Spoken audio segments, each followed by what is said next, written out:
we were just talking about this whole Trump thing. How that former Mexican president really didn't really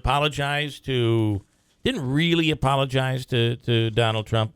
I mean, it was kind of a facetious type statement, but it was tweeted out as he has bowed to the new leader of America. And on the line right now is Gerard Haran. He's former aide for Chris Christie and a political strategist, among many other things. You played Major League or minor league baseball, right? Yeah. I played minor league ball up to Double-A with the Cards. All right, cool. And what do you think? I mean, we were just talking about how the Mexican president, the big story last week was the former Mexican president has apologized to Donald Trump, and we're all like, wow, boy, Trump is really carrying some weight. This guy must be like, I better apologize because Donald Trump's coming in. And well, he apologized for cursing. He didn't apologize for what he said. He apologized for how he said it. That's exactly it. But when you really read into the story, it was kind of a sarcastic apology at that. But everybody runs with it. Nobody does their due diligence. We all just run with this stuff. And it's all part of the dirty tricks in politics. But is it dirty tricks or is it just sloppy journalism? I think it's a little bit of both. Yeah. You know, but I mean, dirty tricks are coming out on both sides. I mean, one of the big stories from over the weekend was it turns out Facebook has been suppressing conservative headlines. So I mean, I saw that. Yeah. Well, and they say there's no evidence of that. Yeah. They say there's no evidence of that. Yeah. Well. Yeah. I mean. Yeah. Everything's circumstantial until you find the smoking gun, right? I mean, well, the Panama Papers and all this stuff, and I mean. Well, it is. It's like it is. It doesn't matter, does it? Because if the story comes out, it will stick with those who want it to stick, and with those who are on the other side, they won't believe it, even if it is true. That's where we are. It's just that small middle group that is really struggling to try to find out what is true and what isn't true.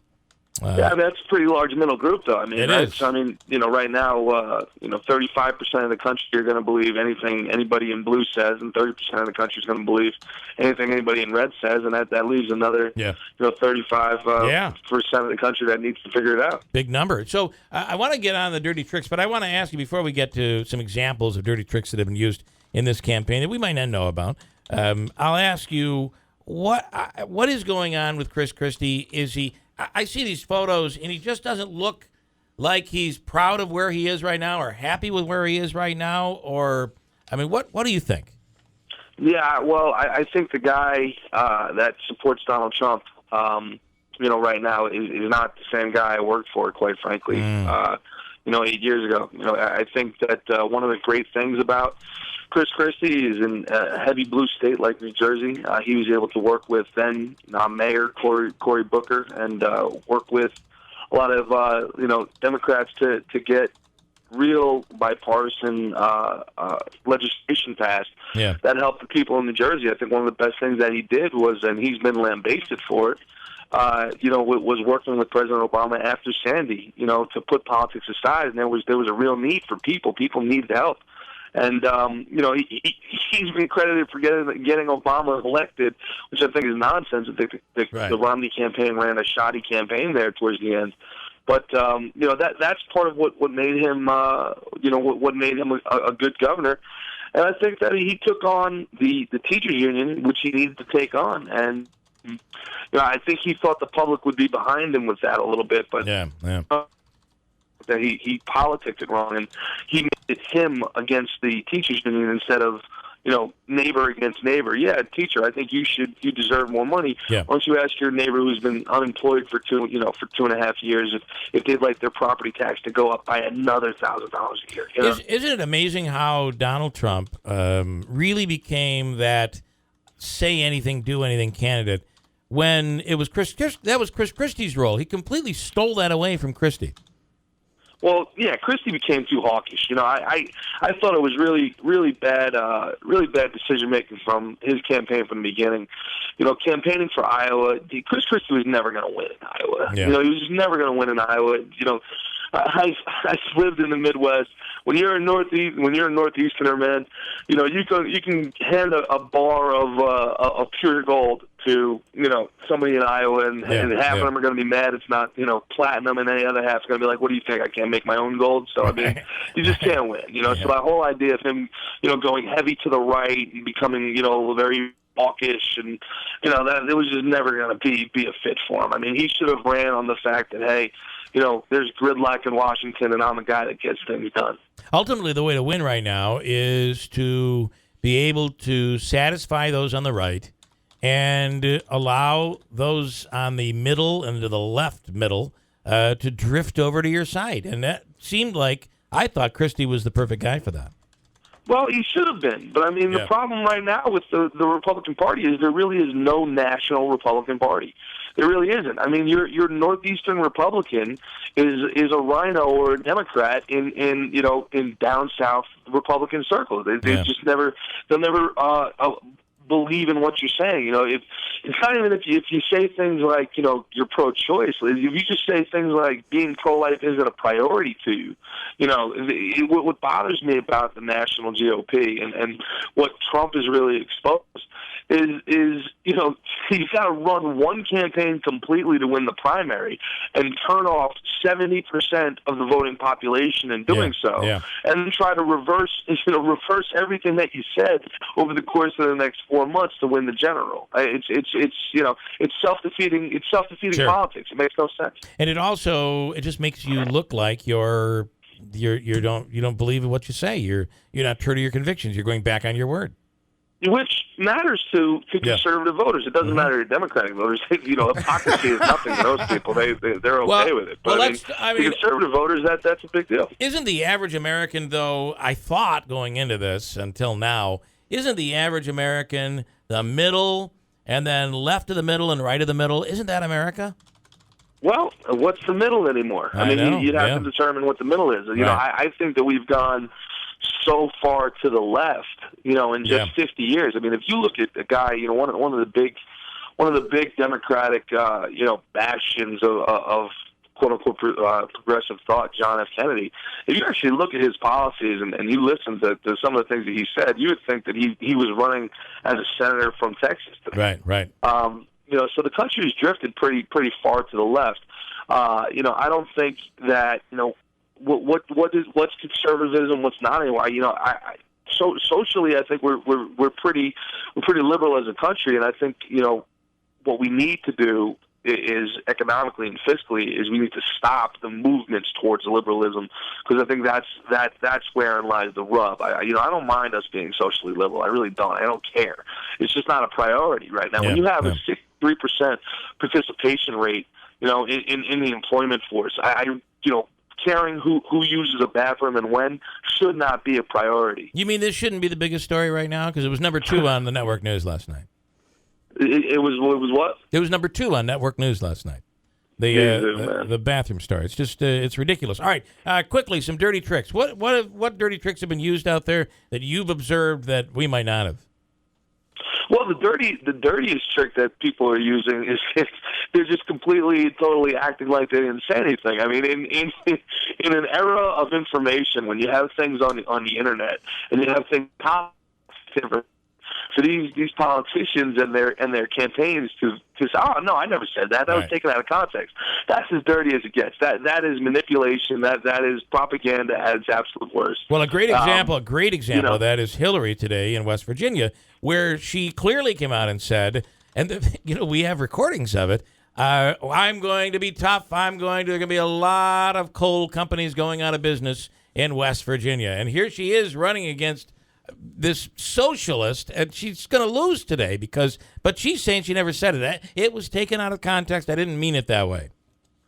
Yeah, I got to tell you, I think the dirtiest tricks have been on the Democratic side to ensure Hillary the primary. Just putting people don't understand is that the DNC and the establishment and the GOP has done the same thing too, and they might not be done with their dirty tricks either. But what they've done to just railroad Senator Bernie Sanders, and I personally think Senator Bernie Sanders is a clown. I think he's a clown, and I think that a lot of his ideas are beyond dumb. They're actually dangerous. Goofy, yeah. But dangerous. they shouldn't have suppressed the thought. They shouldn't have suppressed people listening to him by putting him on, the Sunday after the Super Bowl at 10 o'clock at night with their debates. I love those debates. When is the debate? It's on after Saturday Night Live. The debates. When is the debate? 6 o'clock in the morning, Tuesday, Pacific Coast time. I just wanted to inject a thought, and that being Trump keeps running around saying, or he was saying, this is a rigged system. It's rigged. It's rigged. It's rigged. I really think you make that argument on the Democrat side, and that's what you were saying about the unfairness to Sanders. If it's rigged on the other side, not Trump's side.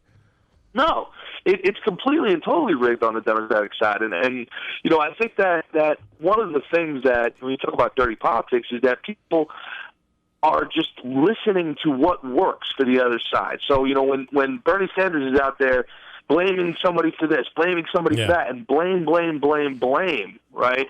And his polls keep going up. Trump's people, now one thing, you can say a lot of really negative things about Donald Trump, and you can say a lot of negative things about Donald Trump. You can't say he's stupid, because he's not. Right. And he takes a look at if people don't understand what Donald Trump's whole campaign has been, they don't understand what Barack Obama against Mitt Romney was. This is Mad Libs Barack Obama. That's all this is. This is shining a mirror on 2012 election. He has done exactly what Barack Obama did to get reelected. And that's. Yep. Talking to Gerard Haran, a political strategist who was a former aide for Christie. In fairness, I just want to bring it back just a little bit, Gerard, and I think both sides are dirty tricks. And as for the fact that they're trying to prevent Donald Trump from becoming the nominee, and the Democrats are trying to prevent Bernie Sanders from becoming the nominee, I don't see that as dirty tricks. That's typical politics. The party wants to put their best foot forward, and I don't see anything wrong with that on either side. The problem is we're in a year where this outlier, this person who is on the outside looking in, is extremely appealing. And I got to tell you, Bernie Sanders will win today. I don't know that he could sweep the rest of the way right now. He could win still California. Not even come close. But it's going to be hard to deny him. He can sweep the rest of the way and come away with 6 delegates. Right. He can win every state for the rest of the way, and Hillary could increase her. But if you're a Democrat, you can't think. If you're the Democratic Party, and again, in fairness, you can't let Bernie Sanders be your candidate because he could never win. He could never ever win. So if you want to win, we hope.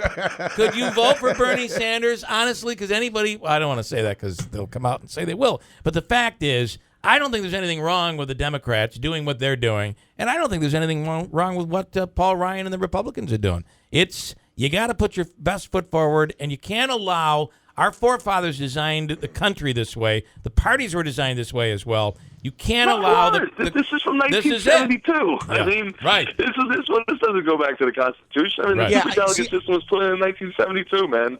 I'm just saying our parties. So why even have the primaries then? Right. That's what I was going to say. Kabuki theater. That's a very good point. Pony show. They are proving to the electorate that you don't matter. Your vote doesn't matter. The election's been bought and paid for, my friend. So why even have them? It's a joke to me. You talk about the dirtiest of tricks, and you're seeing it, like you said, more on the DNC side, and what Trump is doing now. Hispanics love me. They love me.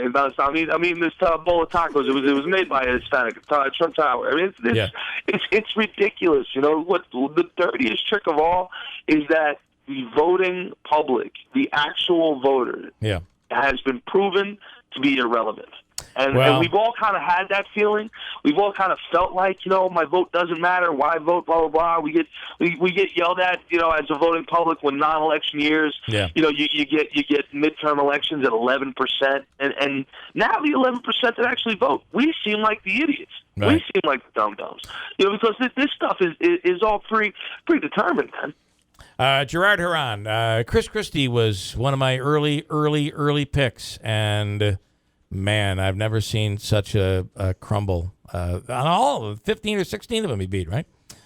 Crazy. Yeah. Gerard, thanks for the time. You have a website people can follow you on? Yeah, I do, actually. If you guys can follow me on Twitter, at Jeetz, YEAHJEETZ, that would really be great. Right. I play Dangerfields in the city every weekend. Come out and check me out. Cool. All right, Gerard. Thanks for coming on. And we'll get you again. Thanks so much. I appreciate it. Christine, Thanks, guys. Christine with an update, 8:40 right now. Good morning, Christine Bellino.